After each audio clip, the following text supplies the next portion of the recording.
Well, here we go. Hello, everyone, and welcome. I'm glad you could join us today, and happy Friday. I'm joined here today with Fawn, and we also have Herman on Discord, which is HK on Discord. We also have Megan in the background. She's kind of steering the ship here, and we're all part of the Active Countermeasures team, so we're glad you could join us here today. This is episode 5 of Command and Convo, the C2 webcast. And today we're going to talk about how tunneling can be used to mask a command and control channel.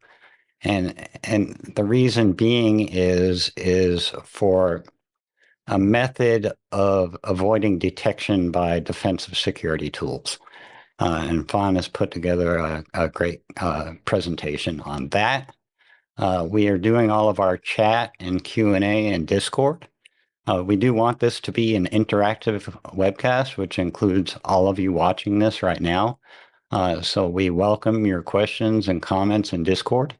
We are in the Threat Hunter Community Discord. If you're not already a member of that, in Zoom on the resources section, you'll find a link that goes to the Threat Hunter Discord.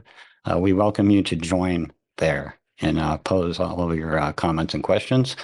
We are not using Zoom for chat or QA. So please don't post any messages there because I'm not really monitoring that and I don't want to miss your questions. I will be monitoring Discord throughout the webcast. I'll try to bring up as many of those as I can live during this presentation. And Fawn, I want to thank you for putting together this presentation and sharing your great work with all of us. It's definitely appreciated. And I do want to say that I hope you never go to the dark side because if you do, we're all in trouble. So, so with all that being said, Fawn, take it away, brother, and let's get on with this. Thank you. Thanks, brother. Thank you. Cool. So you guys can see my screen? Yes, Cool. I can. All right. So yes, welcome everyone. Welcome to the 5th episode. And yeah, big pleasure to have you all here on a Friday and excited to share this chat. This was definitely the one where I felt like I actually learned the most myself when I prepared it. Just really, whenever you need to teach something or explain it to somebody else, you go deeper and ask more foundational questions that you wouldn't if you were just kind of like reading it or studying it. So this was really cool for me. And yeah, I find the mechanics and everything behind tunneling very, very cool. So let's jump into it. As usual, I like to just start off with a little overview of what we're going to be chatting about today, just so we have a kind of map of the terrain. By the way, is my sound okay? Kind of Yes. talking away from it. Yes, Okay. it is for me. Yeah. Cool, thanks. So we'll talk about what pivoting is, just so we're all on the same page, and then related to that, we'll talk about tunneling, um, as a way to pivot. Then we'll talk about today's scenario. As per usual, this will be taken from a previous Malware of the Day article. We'll jump into a quick live demo, and then we'll reconvene to just distill the insights and a little take-home message. Okay, so what is pivoting? Now, before we discuss what pivoting is, I want to just quickly touch base on a more foundational related concept, lateral movement. Lateral movement is really simple to understand because all it really means is an attacker is able to move from one host to another host on a network. Okay, so so we kind of like visually grok this. Here's a little LAN. There are 3 hosts. Here's an attacker. And the attacker is up to no good. They are able to phish. They send a phishing email to that one host. The person opens it. Unfortunately, remote code execution creates a beacon, and they now have a C2 connection. But they're not satisfied with that. They want to compromise the other hosts on that network. Now, through a variety of different techniques, I mean, this can get really deep. But for example, token impersonation, pass the hash, pass the ticket, or RNV SMB hijacking, they are now potentially able to also compromise the other hosts, right? So simple enough, lateral movement, the ability to go from one host to the other. Now let's think of this exact same scenario that I just described, but let's now take this same network and we're going to add another segment to it. And I'm also going to tell you that these the top segment, those are workstations, and they are able to egress. And in the bottom, we have file servers, and these are internal only. When I say internal only, I mean they're not allowed to create connections outbound, and nothing external is allowed to create an inbound connection to them, obviously, right? It's really for people on the internal network, maybe some users here, they're using thin clients, they don't have a lot of storage. So a lot of the important data is stored on this. So it's also, anyone is able to access it. It's centralized, right? So just as before, sorry, I'm just going to open this can. Hope it's not too noisy. Thank you. So let's say once again, the attacker is able to phish. Same as before, they're able to compromise that workstation. But they're not really as interested in this specific scenario in the other workstations, or in addition to the other workstations, we could say perhaps they're also really interested in these file servers, obviously, right? You want to go where the data usually is. But now that they have access to this compromised workstation, imagine it is itself able to connect to the file servers. So this now means there's a path for the attacker to get to the file server. There's a path, it is now reachable to it, right? So it can now potentially compromise the file server. I just want to be very clear about that. When we talk about pivoting, it's very clear to understand this. Pivoting gives us the means or the ability, or the attacker, the means or the ability to reach a system it cannot usually reach. But it doesn't mean implicitly that it's able to compromise that host. That's an additional step. That is lateral movement again, right? Pivoting is solving the network problem. It's how do I get to a host I cannot usually get to? Whereas lateral movement solves the authentication or vulnerability problem. It's how do I go from being able to just contact this system or scan it to actually compromise it, right? So again, just to kind of like distill lateral movement, moving from one compromised host to another within a target network. Whereas pivoting, what we mean is how we can use a compromised system as an intermediary jump box to access other systems or networks that cannot be reached directly.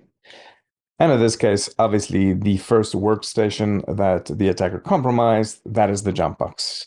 Because it compromised that system, it was able to get to the file server, which it wouldn't otherwise be able to do. Cool. So how are threat actors able to pivot? Well, kind of two of the main ways really are port forwarding and tunneling. Now these, they are closely related, but distinct concepts. They're often sometimes confused a little bit. Today, we're really going to be talking about tunneling. But at one point, I am going to show the foundational technical difference between the two of them. And then I think you'll easily be able to understand what port forwarding is as well. So tunneling. Let's forget about everything I just said. Let's just kind of bring it back to first principles. And let's just say that the attacker desires to create an SSH connection from this local machine to itself. At the same time, the firewall is not going to allow that. The firewall is not going to allow this local machine to egress a SSH connection out of this network. So it's blocked. So no go, right? At the same time, let's assume that this firewall has a rule which says it does allow this local host to create a HTTPS outbound connection to external hosts. That's usually the case, right? It needs to connect to a variety of unknown web servers. So it does allow that. Now, if this isn't just what you can maybe just think of as an ordinary HTTPS connection, but this is a special HTTPS connection made by a tunneling application, it's possible to send the SSH inside of the HTTPS. So now there is effectively a SSH connection, right? What the attacker desired, but all the firewall is going to see is going to be the tunneling layer. So all the firewall sees is an HTTPS connection. It's completely unaware that the SSH connection is actually even taking place. So it's being allowed. And I also want to mention, I'm giving a very high level overview. I'm glossing over a lot of specifics. How is this happening? I got you. We're going to get into all of that. I kind of just want to paint a big picture, and then we can kind of zoom into the specifics a bit more each time. But wait a minute. What does this have to do with pivoting? Now I'm talking about smuggling protocols that aren't allowed in other protocols. I just said pivoting is about reaching other hosts. How are these concepts related? Now let's just think about the model I just spoke about SSH and HTTPS, but instead let's add another host to this model. And just for the sake of simplicity, I'll call these A, B, and C. And now let's say that A wants to connect to C, or it wants at least a reverse connection from C to itself, right? It wants to establish a connection between the two of them, but the firewall is not going to allow that. But the firewall will allow A to connect to B. I guess more accurately, I should have said, will allow B to create a reverse connection to A. But I think you guys get me here.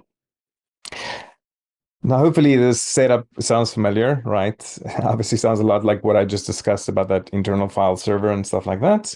But we're going to dig in a bit deeper now. So A is able to create a reverse connection from B to itself. Now, obviously, when I say that, it means this is post-exploitation, right? A already has the ability to create a reverse call to itself, or somehow maybe fish, create a remote code execution, whatever. But it has the ability to create this connection, right? But this isn't just any ordinary connection. This connection was made by a tunneling application. And now I want to say here, this is kind of the part where I learned much more kind of like nuance of tunneling. And I'm by no means an expert. So if anyone during anything I am explaining would like to add more detail in the Discord, please feel free to do so. But there are different applications and they kind of like fundamentally work different. So the one we're discussing today, so the one we're interested in is Ligolo-ng. And it is kind of in popularity in some sense supplanted SOX proxy because it's much simpler to work with. Why? They say it's VPN-like. And the reason is it creates a ton interface. What does that mean? We'll chat about that. Oh, we'll chat about it right now, actually. So now that there is this tunnel, right? Remember, A created a reverse connection from B to A, but this connection is mediated by tunneling application, specifically Ligolo-ng. And now the attacker can access all the interfaces on B. Remember, there are interfaces on B that would usually be hidden from it, like the other local interfaces that it's a part of, that B is a part of. But now, and I'll share a link to a John Hammond video. He does about a 20-minute little demo on Ligolo-ng, although there are plenty of them on YouTube. But it's actually cool to see. Because right now, if you're on A, if you're the attacker, you can like run like IPA or ipconfig, depending on your operating system, and you will just see all the interfaces available to B on your system. So if there is another host on an interface here, you could just ping it right now. It's as if you're plugged in right there. That's why it's VPN-like, right? Endpoint to endpoint. So like I said now, in this case, let's say B has an interface to reach C, and therefore A also has now an ability to reach C. What I'm describing here is, of course, the pivot, right? It's now able to access the system it usually couldn't access because it's created a tunnel between itself and another system that has access to that system. So the attacker now has access to C, but remember, as I said before, just because it reaches C doesn't mean like a red carpet is going to be rolled out and like, welcome, please come this way, sir. We have a table ready for you. It still has to find a way to compromise C, has to perform lateral movement, right? But if it does, it can now create a reverse connection from C to itself. And I'll just quickly touch on this, but the way it's going to actually do this is first by creating a listener on B. The tunnel is going to allow it to create a listener on B. The actual implant, when it's executed, is going to call back to B, right? Not to A. But B will know, the tunneling software will know once it gets that connection, then to forward it to A. Again, for more detail on the actual offensive tunneling part, I'll refer you to the John Hammond video. But how does this work? I just want us to zoom in one extra layer. I think this is very interesting and cool. So let's just think about individual packets.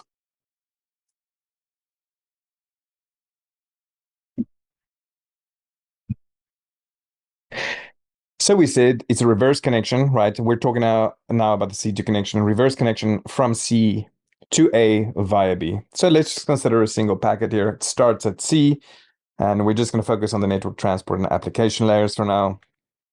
Now, obviously in C, in layer 3 in the network layer, it's going to say source IP C, destination IP B. The transport layer, it's going to have, whatever the protocol is, TCP, UDP, and source and destination ports. And then an application, it's going to have the application data. What's the application data? Well, whatever the C2 wants to send. Is it a check-in, a GET request? Is it exfiltrating data? This quote unquote C2 stuff, right, goes there. Now, like I said, it's going to be sent to B. And now the big question is, what's actually going to happen now, right? Because it has to smuggle it past the firewall.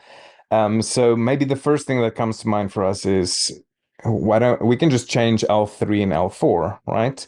If we change L3 to 2A from B and maybe change up the source and destination ports, that's good to go. Is that what tunneling is? And the answer is no, that's not what tunneling is. But what I just described is actually what port forwarding is. Okay. So what tunneling is instead is it's a little bit more involved. And the first step is it's going to create a brand new packet. So this brand new packet, once again, let's look at layer 3. Layer 3, obviously now 2A from B, something the firewall is going to allow. Once again, the protocol, whatever that is, usually for tunnels, they're, TLS, and then source and destination ports. And again, the application data. What's the application data and the tunneling packet? This is the interesting part. The next step is it's just going to encrypt the entire original packet. So that's no longer a packet, right? That's just an encrypted blob of data, and it's just going to take that encrypted blob of data, and that now gets placed in layer 7. That is now the application data of the new packet. That's the tunnel, guys. And the new packet wrapped around the old packet is the tunnel, really. And then that's being sent off to A. And obviously it's allowed to go past the firewall because to A from B, right? An allowed connection. Hey, Fawn. Yes. So in that scenario, could B then be considered somewhat of an internal proxy server? Yes, absolutely. So a proxy is just it's just a more general concept. And I also want to say is we can use proxy both as a noun and as a verb. So it's to proxy something, but the internal system is a proxy. So a proxy just means, when a connection is being proxied, that there is a middleman or an intermediary host, right? It's not going directly to the intended host. Now, obviously, in this case, it's internal, like you mentioned. And then we've covered before, I believe, like redirectors, and those will also be proxies, right? And it would actually be probably very probable, highly probable, that a connection like I'm showing here would have a redirector. So in that case, it's double proxied, if you like. There's the internal one that allows the tunneling, and then there's the outside one that is essentially creating one degree of separation between the C2 server and the target network. But yeah, great question, Keith. It's, just think of proxy being like a relay, basically. Awesome. Thank you. Cool. So just a quick review. I think this is useful knowledge for all of us to kind of carry forward into our security careers, just to kind of understand this. What's the difference between port forwarding and tunneling? Now, port forwarding is also sometimes called a dumb pipe versus tunneling a smart pipe. Port forwarding is just grabbing the packet strip, changing things and throwing it, whereas tunneling is obviously doing much more. It can hide the protocol, kind of all that. Another way we can think about it is port forwarding is redirection, tunneling is encapsulation. Placing a new packet around the old one, encapsulation. And again, port forwarding just rewrites L3 and L4 headers. Tunneling, we're going to take the original packet, we're going to create a new packet, we're going to encrypt the old packet, we're going to place it in L7 of the new packet and send that off. Cool. Yeah, so that's kind of like all the background we need to understand today's scenario. And I believe Herman will be sharing this in the Discord. This is the article it's taken from. It's April 11, 2024. And this is actually the first ever article I did for Malware of the Day. I just published my 19th one. It was interesting revisiting this. It's kind of special in a way, but there's also kind of like, I guess you can't help but cringe a little bit because like, oh my God, what a simpleton I was back then, all the way back in April of 2024. No, Now I am so evolved. not at all. Obviously, just kidding. Not at all. No. No. Definitely not a simple. It was just more that when I read it, I was like, wow, I would do a better job of it now. But I guess that's kind of like just stating the obvious, right? Yeah. So let's set the stage, friends. And I want to mention that a lot of this is obviously going to be familiar now. We're just adding a bit of specifics, right? But you now there, if you followed and you understood what I just said, you grok the underlying pattern. So we once again have an internal network, and I know this is the same diagram I showed before, so I don't want to confuse you. There's a big difference now is, yes, on the top, we still have the internal network. That's the same. But remember on the bottom, I said it's internal only file servers. Now it's kind of the opposite, because now we have a DMZ, which is known as a demilitarized zone. So what this essentially is if a company has some specific types of hosts, for example, web servers, mail servers, or FTP servers, things that they want to open up to the public. And when I say open up to the public, of course, I don't mean those systems can connect outbound. The workstations can do that too. I mean, outside systems can connect inbound. That's not something you usually want to just allow, right? But if it's a web server, if you are hosting your own website that's going to be served to random IPs, you need to do that, right? And I think the kind of general idea behind the DMZ is that's such a high risk activity, opening it up, that we need to keep those hosts separate on their own little subnets. So in this case, the DMZ.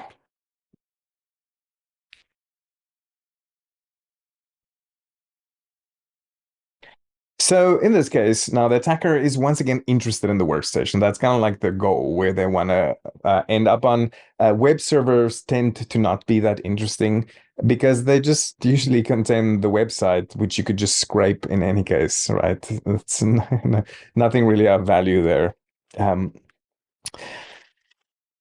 So, I always kind of just say, okay, we quickly fish that host, and now we're on there. But of course, like to fish a random workstation, that's not like a given, right? It's there's a lot of things that can go wrong.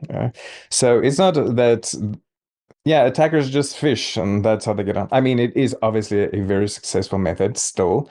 But they can't necessarily rely on that's going to give them what they need, right? So in this scenario, now we're going to explore alternative way for the attacker to get to the workstation. Another way. So just to kind of reiterate, that segment is for the explicit purpose to be allowed public access, right? And now let's say, once again, this attacker can reach the web server. Let's say it scanned it. It used Nikto or some leet tool like that, and it discovered it actually had an unpatched vulnerability. Right, the whoever was supposed to upgrade it after the latest CVEs came out slept on it, and there's a way now to perform remote code execution. So the attacker does just that. So they compromise the web host, and they now create a connection back to themselves. So this is a C2 connection, right? And I'm not going to put the IPs. I'm going to add them, and these are the IPs from the actual Malware of the Day article, right? Now that they have this connection, this C2 connection, they're also able to install a Ligolo-ng agent. And by the way, I'm just using C2 connection as an example prerequisite. Maybe they were able to brute force the SSH, right? It doesn't have to be C2. It just has an ability now to do something on it. So let's say they're able to install the Ligolo-ng agent. So you can see I put this little icon here. That's just to denote there's now Ligolo-ng agents on this web server. So now the first thing that happens is it's going to create a new tunneled connection from this web server back to itself. And I want to be very clear here because this kind of like tripped me up a bit too. Where first off, just so we all understand, this is end-to-end encrypted, and Ligolo is doing all of that for you. In fact, it'll even like contact, if you don't give it a certificate, it'll go to Let's Encrypt and just get a certbot certificate for you. It does all that, right? But I do want to be very clear here that you see how I'm drawing the yellow line and the red line separately. These are two different connections. It didn't now somehow retroactively start encrypting or tunneling that original connection. That original connection is just a means for it to start the tunneling connection. There's something completely different. So it's not inside the tunnel in and of itself. But as I showed in my other diagram, now that it has a tunnel to the web server, it is able to reach other interfaces that the web server can reach. So let's say for the sake of arguments, it's able to reach this 200.0/24. And since it has access to it, it can now, for example, run a scan. And when it runs a scan, what does it learn? Well, it learns there are these 3 hosts on that subnet.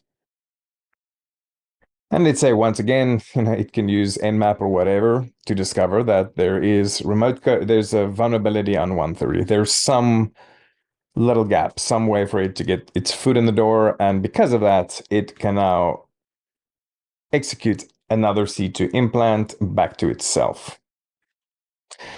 So sorry, I kind of jumped quickly there, but just note that this connection will now obviously go here, here, now be routed back here to the web server. And at this point now, this connection is going to go inside of this tunnel, go back, all the way to the C2 server.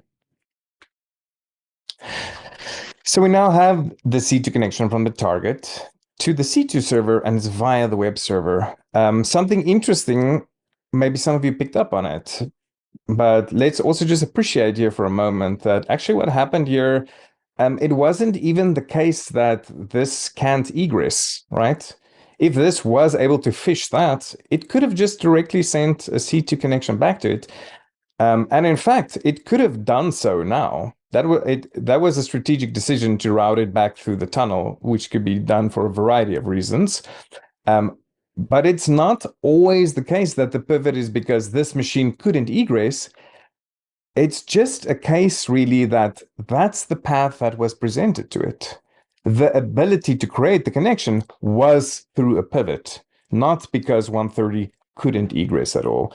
So just trying to inject a little bit more nuance in the way we think about it, that we don't kind of like get caught up in these rules that this machine can't egress, therefore we need to pivot.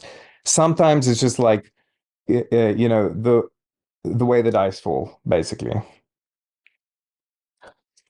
So here are 2 connections. Obviously, the red one is the Ligolo one, and in this case, this was the IP being used. And then we had mutual TLS here for the sliver one. which obviously here is kind of quote unquote naked, but by the time it reaches the Ligolo-ng agent, what's it going to do? It's going to take that packet, encrypt it, place it in L7 of a new packet TLS, destination port 11601, sends it off. Cool. So I'm going to open Discord. I'm having a look in this. Yes, brother. I do have a couple questions if you want to take those. Sure. The first one is from Simpson. He's asking, I say he, but it could be he or she. Sorry about that. But it says, does the original connection stay up or is it killed once the tunnel is created?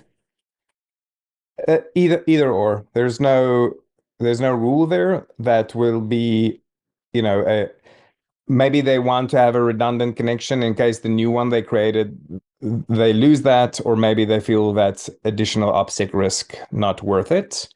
But there's no rule there. Cool. Thank you. And another one is coming from an anonymous Zoom user who's asking a question. Well, the question includes the word pivoting, which is a very general term. So it can be used in many different cases depending on the context. However, he's asking, what is the difference between lateral movement and pivoting? So I feel like I kind of covered that a little bit ad nauseum in the start. So if you don't mind, I would encourage you to just rewatch the start of this video. So, but I'll just quickly touch on it. Lateral movement means actually going from one host to another. That can be on the same subnet, it can be on a different subnet. But the ability to compromise a new host, a different host on which you currently are, that is the lateral movement. Pivot is the ability to use an already compromised host to reach another host you would not otherwise have been able to reach. So the one has to do with networking. Pivot has to do with networking, has the ability to get somewhere. Lateral movement has to do with that's host, that's endpoint, that's getting on a new system. Right. But again, I think I encourage you to go watch that again, just to kind of look at some of the diagrams that I provided. Hopefully that will make it clearer if this didn't work for you. Thank you, Fawn. Actually, that was a great answer. I would just like to mention again very quickly, please don't use Zoom for chat or Q&A. We're using Discord, and you can find the link to our Discord channel in the resources portion of Zoom. Thank you. Thanks, Fawn. Go ahead. Most welcome. Thanks, Linux girl, and goodbye. So just kind of like a quick little trivia, so please feel free to answer in Discord. But as a kind of preamble to what we're going to be looking at now. So this is the setup I just shared with all of you. Now, let's just rename. I'm not going to use the IPs just so it's easier for you to answer. I want you guys to answer A, B, or C. And now, if we placed a tap right there, tap span port duplicating packets, and we looked at the connection, what's going to be the source host? What is the destination host? And what is the type of traffic? So let's get to the first one. What is the source host? So you can answer A, B, or C. Yeah, everyone's nailing it. Thanks, guys. B is correct. I guess destination is going to be pretty easy then, but you guys want to do a victory lap in any case? Yeah, you all nailed it. A, that is the truth. And then finally, what's the type of traffic that's going to be seen? Ah, sorry. I spoiled it, but I don't think anyone would have got that wrong. So yeah, great job, everyone.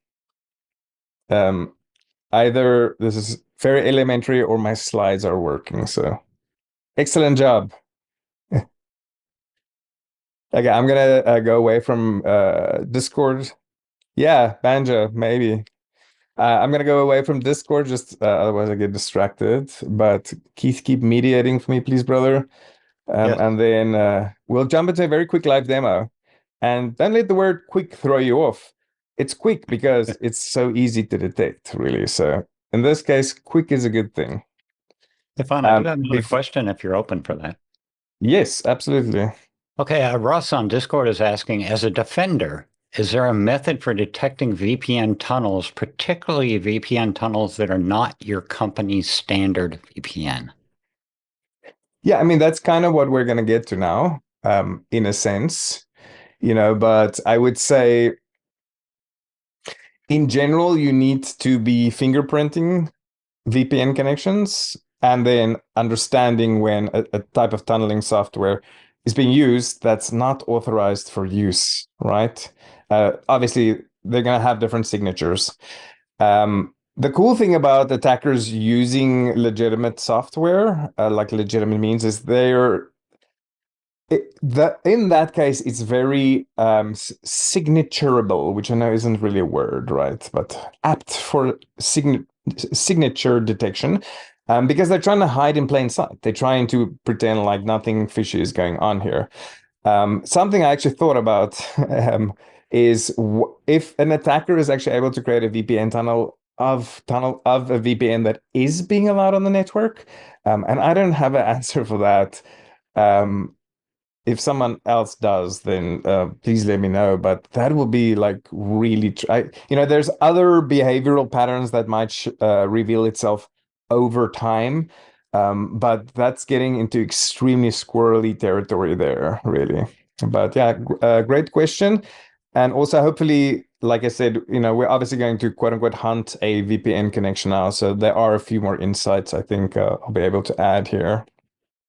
And one more quick one, and then we'll move on for now. But Z3ROB1T3 is asking, is there a way to detect the attack? And that the answer is yes. And actually, the Fawn will be getting to that shortly. So thank you, guys. Mm-hmm. Cool, cool. There's another question, but thanks, Herman. I see you took care of it. Appreciate your great work, buddy. So yeah, let's get to the actual demo. So the first thing, yeah, I'm gonna go to Rita, and then this is obviously the exact same packet that is provided at the with the malware of the day. So first off, I really encourage you, if you followed last week's webcast, to just run the entire simulation yourself. If you created the setup I shared and you follow that John Hammond video, um, I also want to say the video is like probably 2 years old. So I also always just want to say, guys, if you're going to use any tool, always refer. I know we like videos because it's kind of like fun and interactive, but always refer to the repo as well, because certain commands might have changed and stuff, right? So use both. But if you did last week's webcast and you look at that video, and you're able, this time you're going to need two victim hosts because you're going to need the jump box and the ultimate victim box, right? B and C. Maybe you can are able to spin up two different VPNs. If you can do that, then first off, I encourage you, especially to do this one, because I think you're going to get a deeper level of insight into kind of what goes into setting it up and how it works. But if you're not able to do that, at the very least, I encourage you to go get the Zclog files from the link that Herman shared, and just kind of like look at it yourself. But in any case, here you can see we have a number of different connections. All of these are domain, right, FQDNs. And the thing is, when we use Return AC Hunter for our demos, we're not whitelisting known good domains, because we kind of want to show you the raw and unfiltered, and we can't assume everyone has got the same whitelist as us. So we want to be able to ensure you can see the same thing as us. So don't let the fact that we see a whole bunch of other domains first kind of throw you off. The thing is about how software like Rita works and AC Hunter is, in the beginning, it needs relatively more hand-holding and work because you will need to go look at those domains and then whitelist them. But just think about it this way. Once they're done, you're not going to see them again. And for example, in this case, we do have this one IP, just a very quick little check, right? If you just go over here, we can see this is NTP. So I just Googled that IP and NTP, and you can see here a number of reputable sources are claiming that this does belong to Canonical. Now, I wouldn't just quickly do a Google search and just like, cool, thanks, ChatGPT, or Gemini, I know you never lie, so I trust you.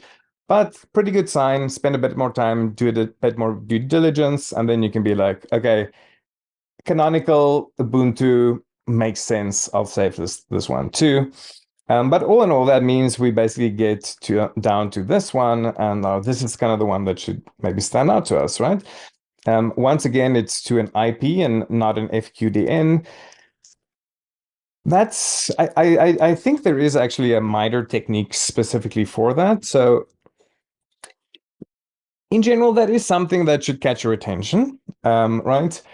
But at the same time, if I see this FQDN and I also see it's SSL, so it's a HTTPS connection, it's using a random port that I'm just going to pretend like I've never heard of this port.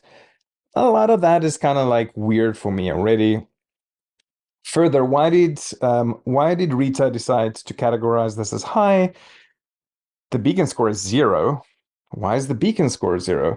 Well, look over here, one connection. It's obviously not going to be able to, it's de facto not a beacon when it's only one long persistent connection, right? Beaconing, stop starting the whole time. And the other thing is, in this specific case, 24 hours is the entire duration of the trace file. Meaning that this connection lasted as long as the trace file. Now, you're probably not always going to be looking at a 24-hour trace file, but you might be looking at 24 hours worth of logs, and it might have started before that. But once a connection starts getting a 24 or longer, it's once again something that you at least want to take a second look at, right? So, that being said, let's jump into AC Hunter 7 and see what else we could potentially learn.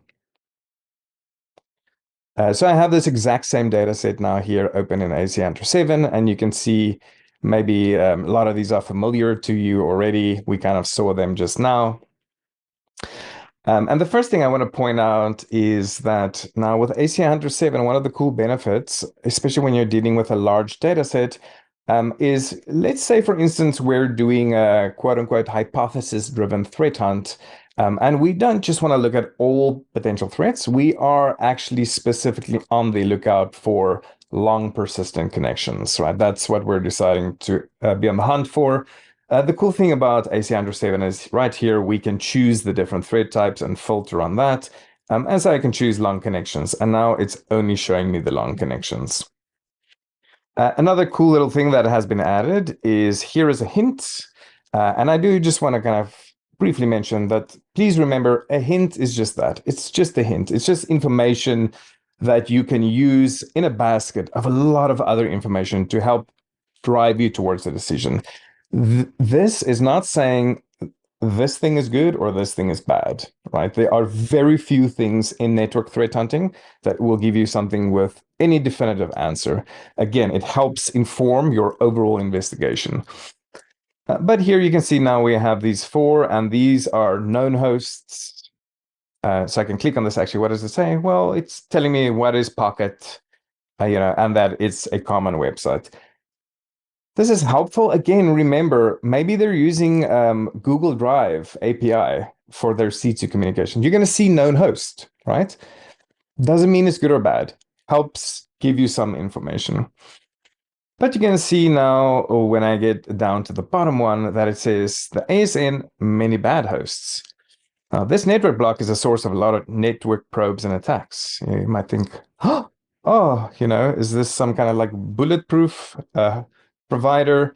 And the answer is that the ASN is DigitalOcean, right? So we don't want to like badmouth, smear DigitalOcean. It's obviously a great company and a highly reputable company, but threat actors like using DigitalOcean because it works for them, right? So again, the hint is just giving you some kind of indication in that sense. So I'm going to just double click on it to learn a little bit more. And you can see mostly the same information we already got in Rita. A single connection, we get the data sent and received.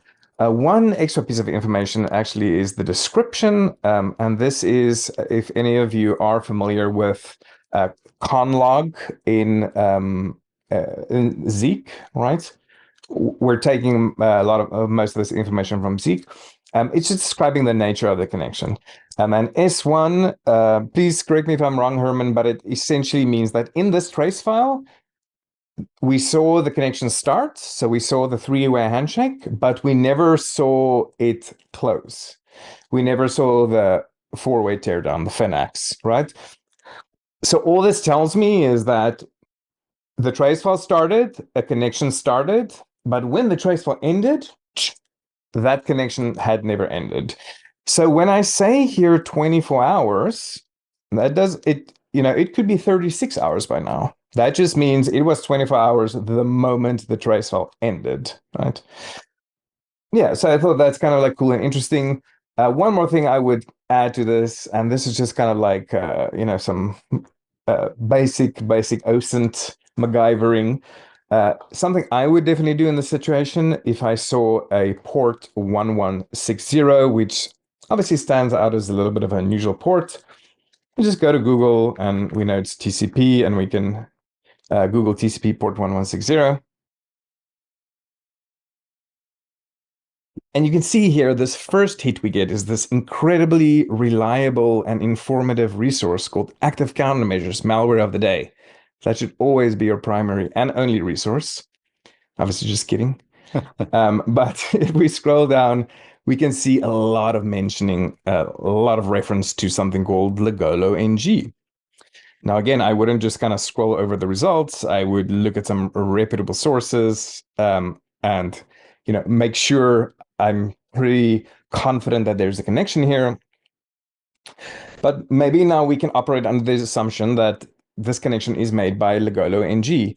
I do want to mention, obviously, guys, we cannot identify something based purely on the basis of a port, right? We would need some actual endpoint data to be able to know actually what the process is, right? What the actual application is.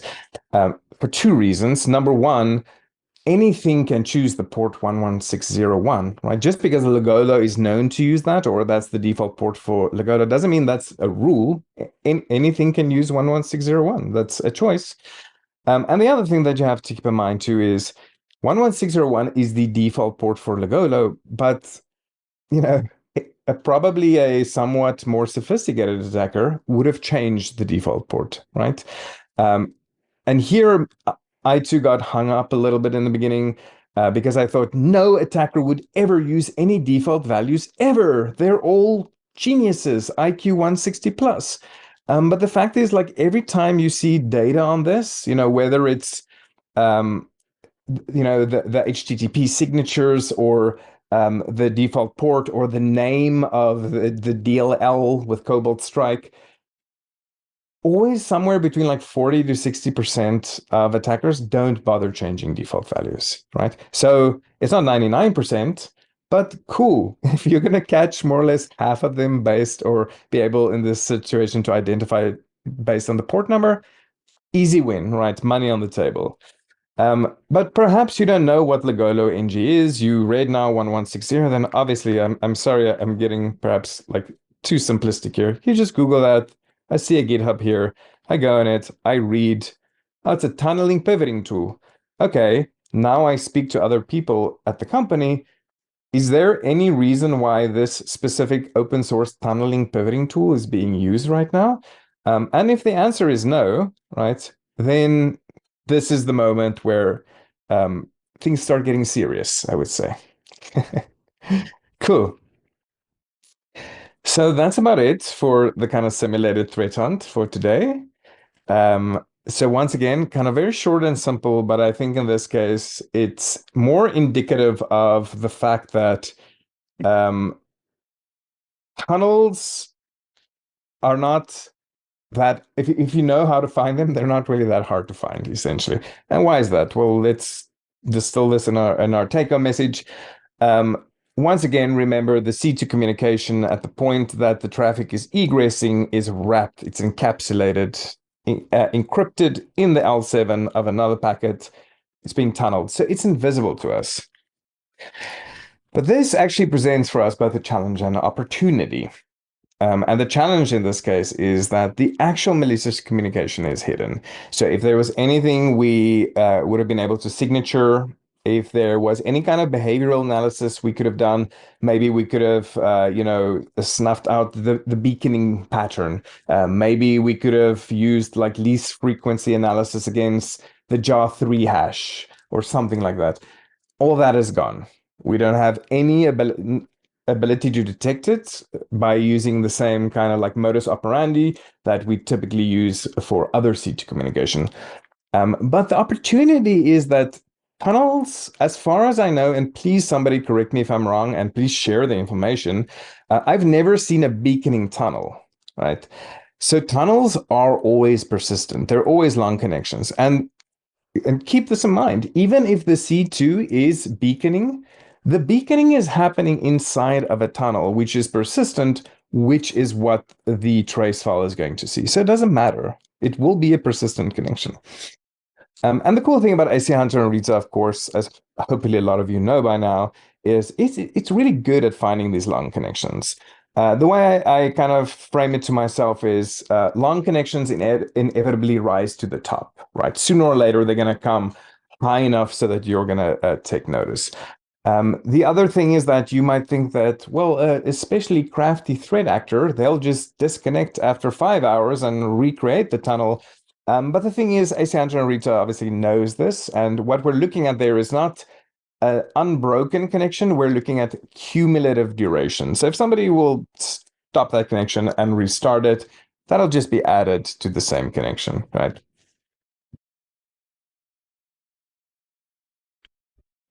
Then something I want to point out, which our insight our good friend HK Herman shared yesterday, is in general, we'll have this tendency that if multiple hosts are compromised and they're all being tunneled, what this basically does is, think about it, if you have 5 hosts compromised and they're all speaking to the C2 server, that means now there are 5 connections being egressed, right, to this same server. But typically, if they're being tunneled, this is going to collapse to a single tunneling agent that's going to go outbound. Not always. These aren't hard rules. What I'm describing now is a tendency, right? And this is an opportunity for us too. And why might you think? Well, the main reason is, of course, we do prevalence, right? Now, prevalence is just least frequency analysis, right? It just looks at how many hosts in total on this network were speaking to the target host.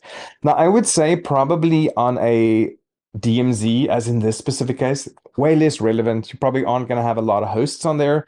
But in another case where this maybe was a subnet with workstations and there were 1,000 workstations, if the fact that they're using tunneling is collapsing the outbound connections to 1, that means it's going to rank very high in terms of prevalence. And when I say high, I mean there will be very few instances, right? That's the red flag. The less there are communicating to that host, the more suspicious we should be of it.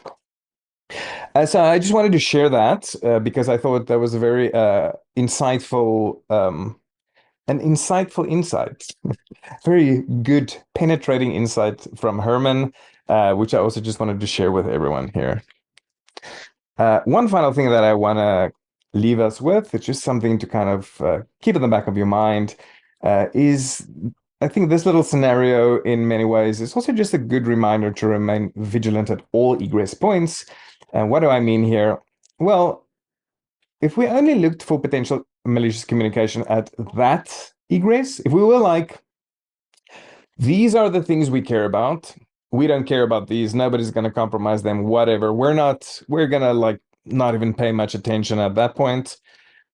But if we did that, if we just put all our focus here, we would have missed today's compromise, right? Because remember, this communication that happened from the C2 server, it never went it never egressed. It's east-west. And usually we're not looking at east-west traffic at all. I mean, maybe you are, but mostly people aren't looking at east-west communication, right? So in that case, you would have missed it. So just remember that if tunnels are involved, hosts might exit the local network at a point where you're not expecting that to happen, right? Just kind of like a good little reminder. And so quickly save the dates. These are our next 3 episodes. We'll obviously going to break for Christmas, and then we'll come back next month. We're going to do Velociraptor as C2. And the 20th of February, we'll do Google Workspace API. That's a fairly new one. Actually, all of these are new. Text record abuse, I don't know if anyone saw, that's the one I published yesterday. I just like the more recent work that I've been doing. I find it more interesting. So, now that we've kind of covered a lot of the foundations, I feel like it's time to get into some of the more juicier stuff together, right? Cool. So those are the next ones. Thank you, everyone, and happy holidays, Sauce. I hope your thank you, Fawn. experiences are unforgettable. Yes. Yeah. Well, let's hope so, right? I mean, because the holidays are quickly upon us. So, But unforgettable is one of those words that can mean a lot of things, right? well, yes. Yeah, very true. Yeah, it could It's not be implied good that or it's bad. good. Yeah. Yeah. Yeah. And thank you for Fawn. I think that was great. And Cool. I especially appreciate how you keep reinforcing that when it comes to threat hunting, is to not rely on one data point to make a final decision whether something is good or bad. Because at least in my opinion, that's exactly like the methods that I follow. Like when I'm threat hunting connections or looking at data, um, I'm not necessarily looking for that one thing that reinforces to me that it's good. I'm looking for that one thing that reinforces that it's malicious. And there's a big difference there. And it's kind of like what you were talking about as is looking at the port. You know, you can look at just the port number and say, oh, because it's that number, it's evil, or because it's that number, it's good. You have to look at every single data point that's available to you. And instead of looking at it from a perspective of, oh, I just want something to tell me it's good. It should Mhm. really be the opposite. You should look at everything from a perspective as I'm looking for that one thing that tells me that this is not okay. Do you follow what I'm saying? Yeah, absolutely, brother. And obviously, I totally agree. The way I think of a threat hunter is really as a detective. And I guess when you're a detective, there might be like a smoking gun. Somebody writes a confessional note. I did it with their DNA on it and their address. But probably that's like the exception, right? So what usually think about it is we're building a case by like layering different points of evidence. And a lot of times it's like when we encounter something, we might not even consider it evidence. It's just something that, creates some level of curiosity in us. Like, I want to go down a little bit further and find out more. Oftentimes it's kind of like punctuated equilibrium, right? Sometimes there is something you're going to find that's going to be like, whoa, okay. For example, in yesterday's malware of the day, I showed that suddenly there were like, I think 2,500 text records requests in 1 hour from a single host to an unknown DNS host. That's one of those things where like, ooh, okay, hard to think of a legitimate case like that. But that's the exception, not the rule. So yes, I totally resonate with what you're saying. We're looking at a host of different things. Obviously, in our kind of threat hunting system, and a lot of what we teach here is more network focused, but I really want to bring more endpoint discussion into the fray. Not at all because, first of all, I just want to say it's not like there's a competition between network threat hunting and endpoint threat hunting. Who's the best? It's literally that they're two tools to Yeah. solve the same problem. The best is using both, 100%. Yeah. So, that's why I said as well, we can say it's Ligolo because 11601, but what if we had actually that sysmon log, which gave us the hash, which we can then go, oh, this actually is definitely Ligolo-ng. right? Mhm. That gives us a more definity. Yeah. Yeah. Yeah, so all to say, I know I'm kind of rambling a little bit, Oh, but no. just No. Yeah. Yeah. agreeing with you in Yeah. large part, Yeah. assembling little pictures, building a case. Hmm. Yeah, and another good example of that is something that you mentioned earlier in this webcast is talking about using Google APIs maliciously, right? Well, if you're in the mindset of threat hunting data and you're just looking for something that tells you it's okay, you may look at that and say, "Oh, it's Google, it's fine." Yeah, But yet, okay, you may think that, right? But yet, when you look at the behavior of the connections and you see something like beaconing behavior or yeah, port usage or whatever the case may be, you look deeper into that and say, okay, well, I think it's okay, it's going to Google, but yet why is it beaconing? yeah. Why is this behavior different than every other legitimate application that uses a Google API? So Totally. Well, you're doing a good job of articulating the basic difference between signaturing, Google good, versus behavioral, yeah. weird connection timing. Mhm. Not to contradict you because your point is valid, but that specific case, actually, the GC2, the reason I'm including it is that is a case where I would say you could not have come to the conclusion that this is malicious based on the network evidence alone. Yeah. It's and I want to show that too. I don't want us to be here and like all starry-eyed, like, oh, network and everything can be found on the network. Absolutely not. We need to be aware that there are certain cases where you will need um, where again in that case it was, I would say, almost required that you be able to look at the endpoint to know something weird, something highly probably malicious going on. Now the network still gave us like pause to consider, but there was no quote unquote hard evidence available on the network. So that's like one of the core meta lessons of that one, which I think is important for us to Yeah. acknowledge as well. Yeah, and I totally agree with that. Because you're right. You may not always see it directly, in the behavior. I mean, that's why, digging deeper is always a good thing to do. I mean, and a good example of that is GCAT, right? GCAT, which used Gmail as a C2 server. That was actually very hard to detect because it looked similar to normal Gmail traffic, right? So, Yeah.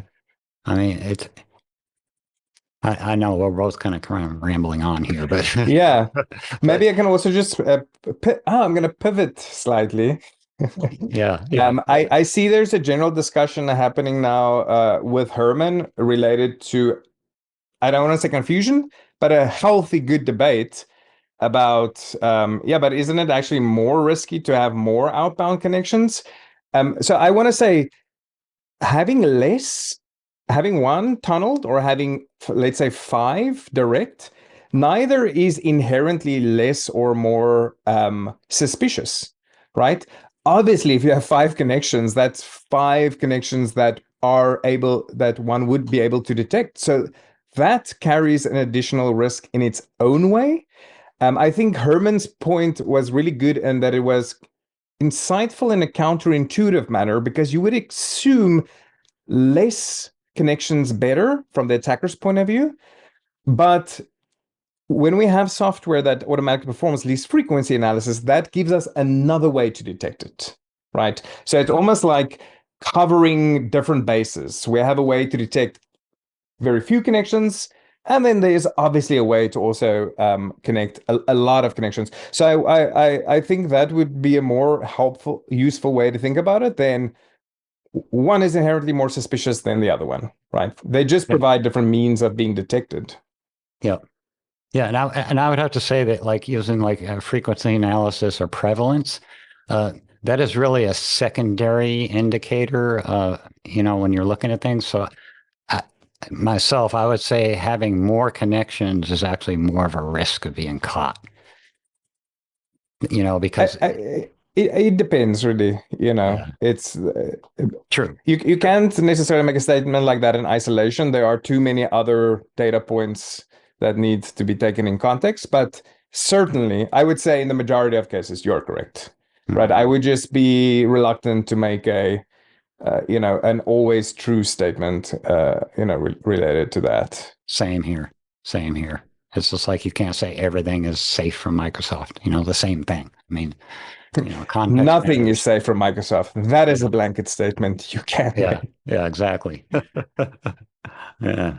Awesome. Hey, we've actually went beyond the hour here, so Right. doesn't look like we have any outstanding questions. However, I do appreciate the discussion going on in Discord. Yeah. 'Cause, I know I've said this before, but we love talking about this and we love doing this, like this webcast, Hmm. and we love sharing any information that we have and the things we learn. So hopefully you all have enjoyed this as well, and you get some value out of this, and hopefully you've learned some things as well, and we can all get stronger in this arms race because that's what it is.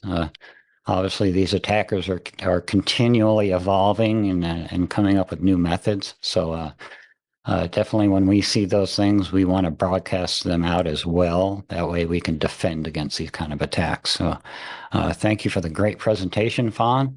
Thank you Yeah, all for welcome. joining us today. Uh, I think Sorry, this one is. thing. Sorry Go to ahead. interrupt. I'm just really sorry to everyone. I said I would post the last slides, and I totally slipped on it. I see some people were asking about it. I will post the last slides and these slides within the next 30 minutes. Okay, I'm committed. Awesome. Thank you, Fawn. Appreciate that. Yeah, Cool. Hey, thank you, everyone. Thank you for being here. Happy Friday and happy hunting. and happy holidays.